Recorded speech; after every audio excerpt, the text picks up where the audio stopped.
Hey guys, how you going? This is BillyEatWorld, and today we're going to take a look at Realism in Insurgency and why I think it makes it one of the best FPS games on the market. Obviously, no FPS game is completely realistic, but I think it's obvious that some games are less realistic than others, and I think Insurgency just nails the balance right.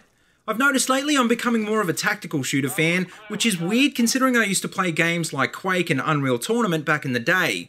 When I first started playing Battlefield though, I thought, how can this get any better? But honestly, I'm starting to feel like Insurgency does a lot of things better, and I just want to point out a few of them in this video so that you guys can get a better understanding of what the game is all about.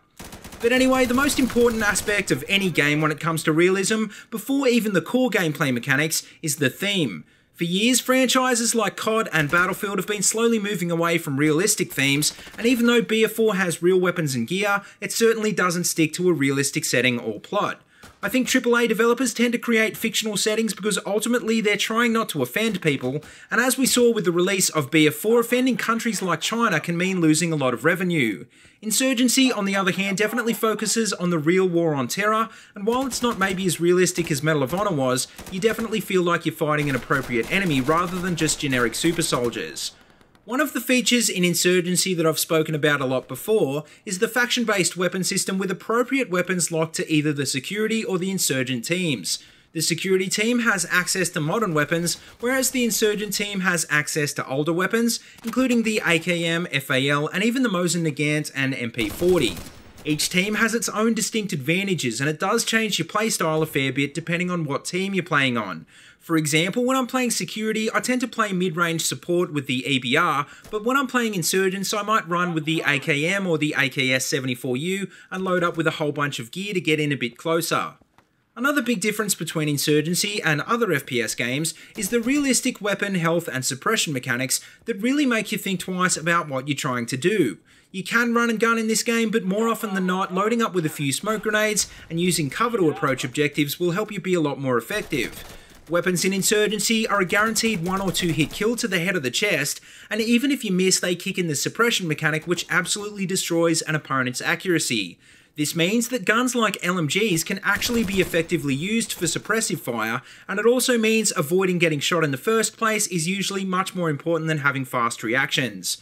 Now, I realise I'm skipping a lot of the UI elements in this game, but anyway, the last point I want to make is on Insurgency's realistic reload system. Reloading frequently is something that I instinctively do in Battlefield and COD, because there's really no reason not to except for the chance of getting caught on the reload by an enemy player. Basically, when you reload in Insurgency, it's sort of like the way it's done in BF4 Hardcore, except that you don't actually lose ammo remaining in your mag, you can still use that half-empty mag later. I think this is much more realistic than the way it's done in BF4, although losing your ammo in return for, say, a faster reload time could be interesting if it was added into Insurgency as an alternate tactical reload.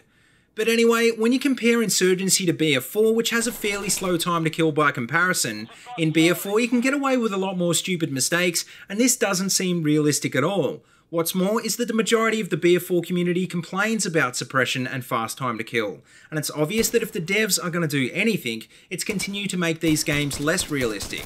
On the other hand, compared to Arma 3, Insurgency is pretty tame, because along with a similar fast time to kill, taking damage in Arma affects your movement speed and accuracy. Anyone who's played this game would know that taking damage really sucks, and I'm kind of glad Insurgency is a bit less realistic in this respect, because you don't have to play quite as passively as you do in Arma. Now, I realise realism in FPS games isn't important for everybody. I mean, if it was, games like Team Fortress or COD wouldn't be as popular as they still are. The fact is though, it seems like games are becoming either less realistic or ultra realistic, and Insurgency just seems to be the right balance for my personal playstyle. Don't get me wrong though, I quite like Arma, and I don't really mind COD either, but I don't play them a lot because on one hand, Arma is like a simulator, and COD just isn't realistic enough.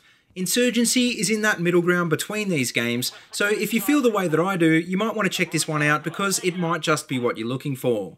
But anyway guys, that just about wraps this video up, so let me know what you think about realism in video games, and as always, if you like what you see, please remember to like, comment, and subscribe.